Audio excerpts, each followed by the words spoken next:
Chapter 24. The boat sways back and forth on the ocean's surface, heading into the morning horizon.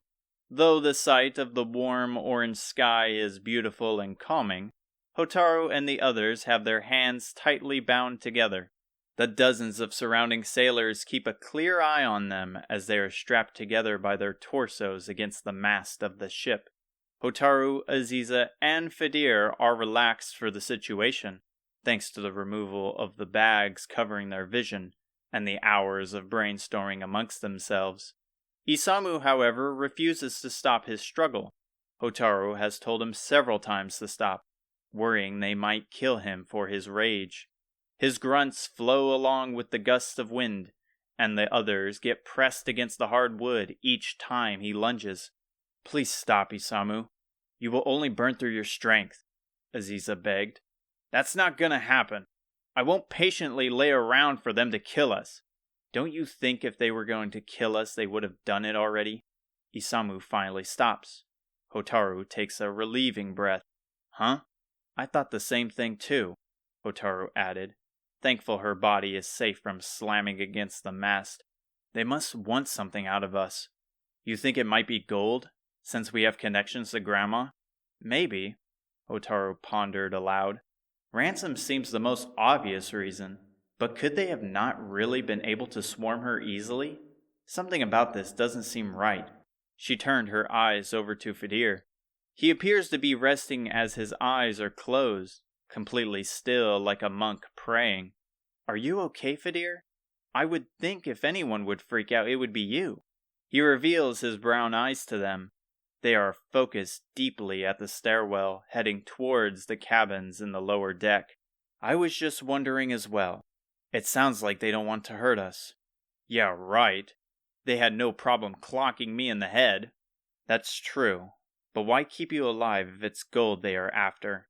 All they need is one of us as a bargaining chip for Pimiko," Aziza chimed. "Because if they killed me, Grandma would refuse their trade. She would destroy this whole ship and its crew without a second thought." "Do you believe Pimiko stands a chance against a whole crew of pirates? After what she did to Robin Hood, I doubt anything can really stand in her way," Hotaru interjected. "Would you lot shut your yaps?" a pirate shouted from across the deck. "Why don't you make me?"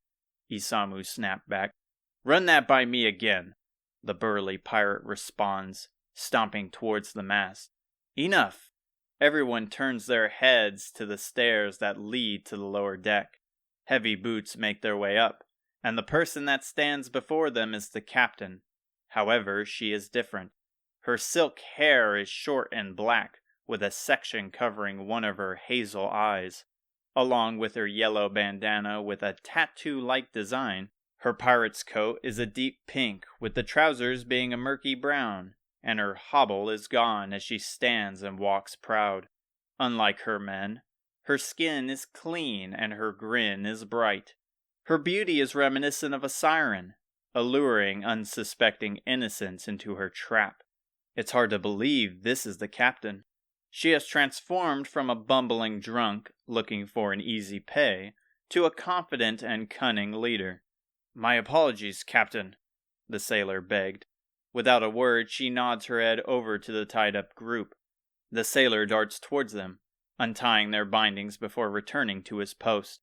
They rub their wrists gently to relieve some of the pain from the tight, scratchy rope, yet it is futile. Hotaru has red rings wrapped around her wrists, likely to stay for a while.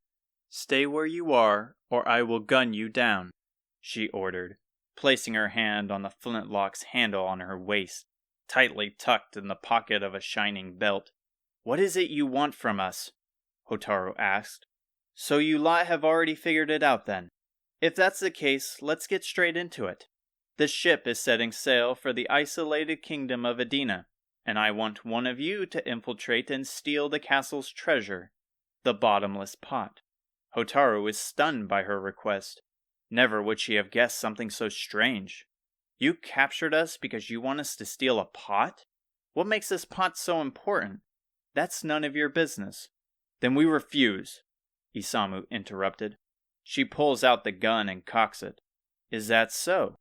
Well, unfortunately, you don't have much of a choice. The nearby sailors swarm them like bees, withdrawing their weapons as well. Their cutlasses shine in the morning sun. I like myself the feisty ones. She chuckled with a flirtatious charm. Maybe you have what it takes to excite me. But as for the rest of your party, I'm afraid they are sitting ducks without their weapons. So that's what you want then? Isamu shouted, glaring down at the nearest sailor, ready to strike at a moment's notice. You want us to ruin our name for the sake of getting you some worthless item? I'd rather take my chances with you rotten sea slugs than a royal army. With her offhand, she takes from her coat the red orb, similar to the green orb. She tosses it up from her palm, catching it over and over. She grins at Isamu, toying with him as she winks. I like your style and thinking, kid. Many of my own men could use that kind of bravery in this line of work. However, this will change your mind. Fedir jumps in. I knew it. You are the pirates that took the orb from the pyramid, replacing it with the magic key. Is that what that map was? Isamu belted. Weeks ago, Isamu brought up a map they found in the pyramid. He said it had 6 dotted locations on what he presumed was the world map. So this crew of pirates is after them. Aren't you a clever priest? The truth is, I know your mission as well, and without this you can kiss fighting Baramos goodbye. If you understand the stakes the orb holds, then why keep it away from us? She scoffs, shrugging her arms. What Baramos does is not my concern. He's going to destroy the world, Hotaru blurted. You saw it yourself. What he has done to the land, and the monsters that roam free. I told you, my crew and I aren't concerned with his plans. If that tyrant dare comes after us, we will put him back in his place. Hotaru's teeth grit and her fists curl. You're an idiot if you think you have what it takes to push back against him. And you think a lousy bunch of kids can? You couldn't even manage a resistance against a group of rogues out at sea. Fedir places his hand on her shoulder. We can't convince her. She is set in her ways. He stands firm, facing the captain. But while you may not be scared, something tells me you're relying on that gun as a last resort. You some sort of psychic or something?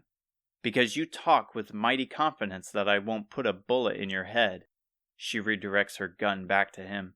You help us, and we give you the orb. Deal? What do we need to do? Fedir asked. Hotaru is shaking and breathless. She's afraid of one wrong move and they are done. But Fedir is stalwart. He doesn't cower or shy away from the barrel of the gun. He stares down death like a fearless warrior. It's like he can read her mind, and is anticipating her next move. She scoffs. As I stated, you will sneak in and grab the bottomless pot. We will dock not far from the castle, and we will wait until dawn for your return. Otherwise, we will assume you failed. And how exactly do you expect us to get in without being seen? With this. She puts away the red orb in exchange for a vegetable. It looks like a carrot with the color of a potato. There is also a huge hole in the center, making it appear like a bracelet. This is a fading Jenny. Eat the whole thing and you will turn invisible for a brief amount of time. Unfortunately, I don't know its exact location, but its effect should last long enough for entry and exit. Isamu flinches back. That's outlandish. That looks like any other crop. How are we supposed to believe you're telling the truth? You will have to trust me. She speaks the truth, Fedir added. Isamu looks to Fedir, but the conviction he holds couldn't be stronger. Isamu lowers his voice. Okay. And even if it does what you say, how many of those do you have? Just the one. The sale price on these things are a fortune, but I only need one of you to go in. And my coin for the best candidate is the silver-haired one. Aziza snaps her head up. The whole time she appeared to be lost. Why me? No need to play a fool. I've seen your capabilities on that pier in Ortega. Your speed is perfect for a get-in, get-out kind of operation. I won't allow it. Either we all go or no one goes. It's okay, Isamu. I will do it. But how do we know this isn't a trick? If you get captured, we have no way of rescuing you. I won't get captured. There's too much on the line for me to blunder. She takes a step forward. I will go, but you must promise to keep my friends safe, regardless of the outcome. It's a done deal and a promise. She places her gun back into her holster, and the sailors return to their post. We will arrive by sunset. I suggest you lot rest until then. Your rooms are still vacant, so it's best you wait there unless you wish to sleep out here. She tosses the fading Jenny to Aziza and waves her off as she heads down the stairs. Aziza stares deeply at the vegetable, while the others gather around her, discussing their concerns, yet she is set in her ways. Hotaru wishes to find whatever words to help, but she feels useless. Nothing came out after what she said. The captain's words ring in her mind. Those words weigh heavy. Could she truly win against evil when others are more deserving of her title? The world needs a fearless hero and leader, not a young girl who is way over her head.